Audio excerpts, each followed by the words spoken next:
Yeah, he's just going to get another set of eyes on it. And, we're kind of hopefully of the opinion that, it won't be something that's going to detract or derail the throwing program for that long. But we got to think about long term of this and getting ready at the right pace. So, it's we'll see what we get from that, and then we'll kind of set a schedule and kind of moving forward. Yeah. Is that like MRI and all that stuff? Is that what No, not at all. Yeah, it's just a physical examination, and we're probably slowed down right at this point. Until we get more information by a few days, but we're not ruling anything out past that. Yeah. Were you going to keep 3 catchers, or was that TBD? Yeah. I mean, what do you? On the big league roster. Yeah. There were certainly roster constructions that had three catchers on them. Yeah. Okay. Yeah, it was a possibility. Sure. Yeah. But it seems like Vogt's running out of time. Yeah, I think he's been off throwing. He'll be off throwing for a couple weeks. We're getting tight on time. Yes, I think that's right. And so, but you look. But I would say that like that. This is where I think we all place this huge importance on game 1 of the season, and we're thinking about 162 games of a season and what that means. And I think that it's not only a message in our testing situation, but in a lot of our situations. It's been said, but we used 50 players last year, and Eric Sogard didn't start the season with us, and had a very impactful season. 2 years ago, Zach Davies didn't start the season with us and pitched 175 innings. So, we're not. We have to make some decisions because of opening day, but it doesn't. The roster can change after the first day of the season. Sure. And I think you always have to keep that in mind.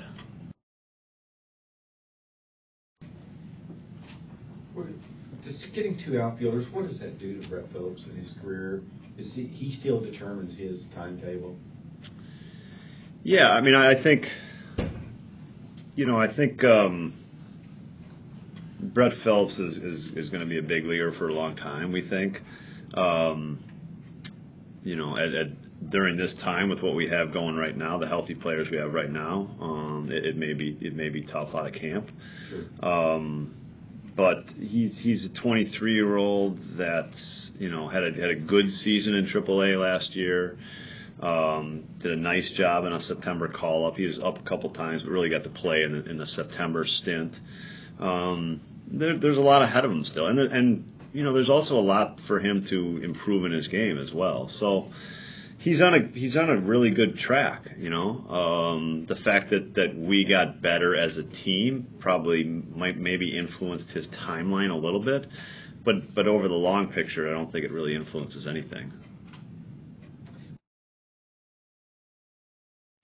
How do you explain Jeremy Jeffress' numbers here versus numbers everywhere else he's pitched?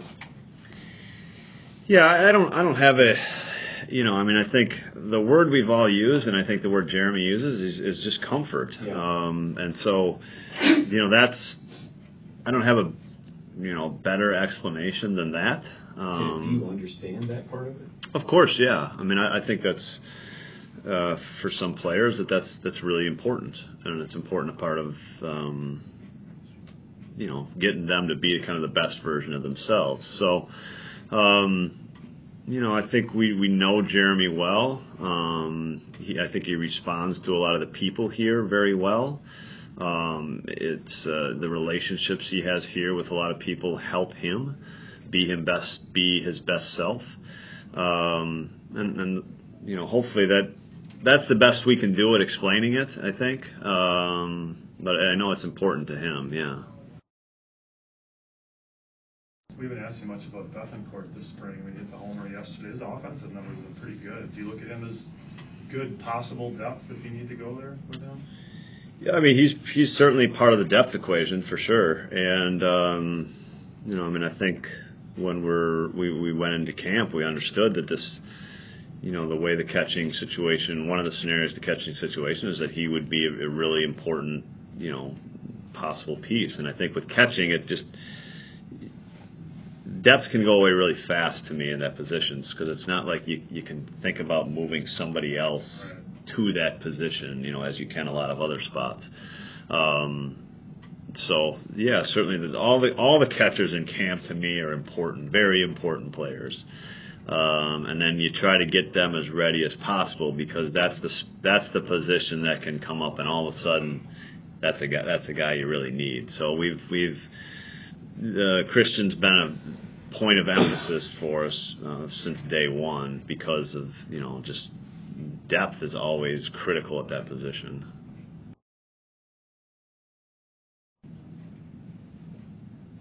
So you got the G-man in left field today? I know he's played out there a little bit. Yeah. Spring, right? Yeah, I've seen him out there a little bit. Yeah, I mean, it's a way to start getting him some more at bats, really. But he's played out there a little bit in his career, and it's something that he's been interested in. So it's something where we obviously don't have a big need in the outfield, but it is. I'd also like to see him in the lineup and keep swinging the bat really well and keep taking a look at that. Yeah.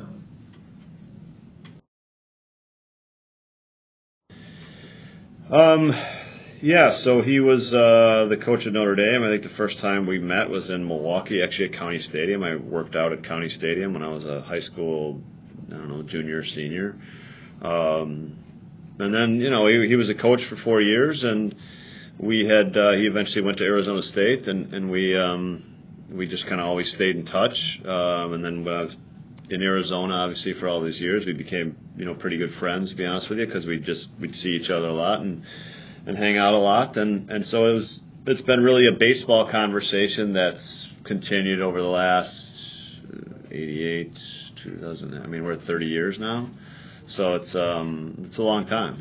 We've had a lot of conversations about the game, and I know how he thinks, and in a lot of ways, I think Pat does the best here with us is that he kind of brings a complementary set of skills, some things he's good at that I'm not as good at, and I take advantage of that.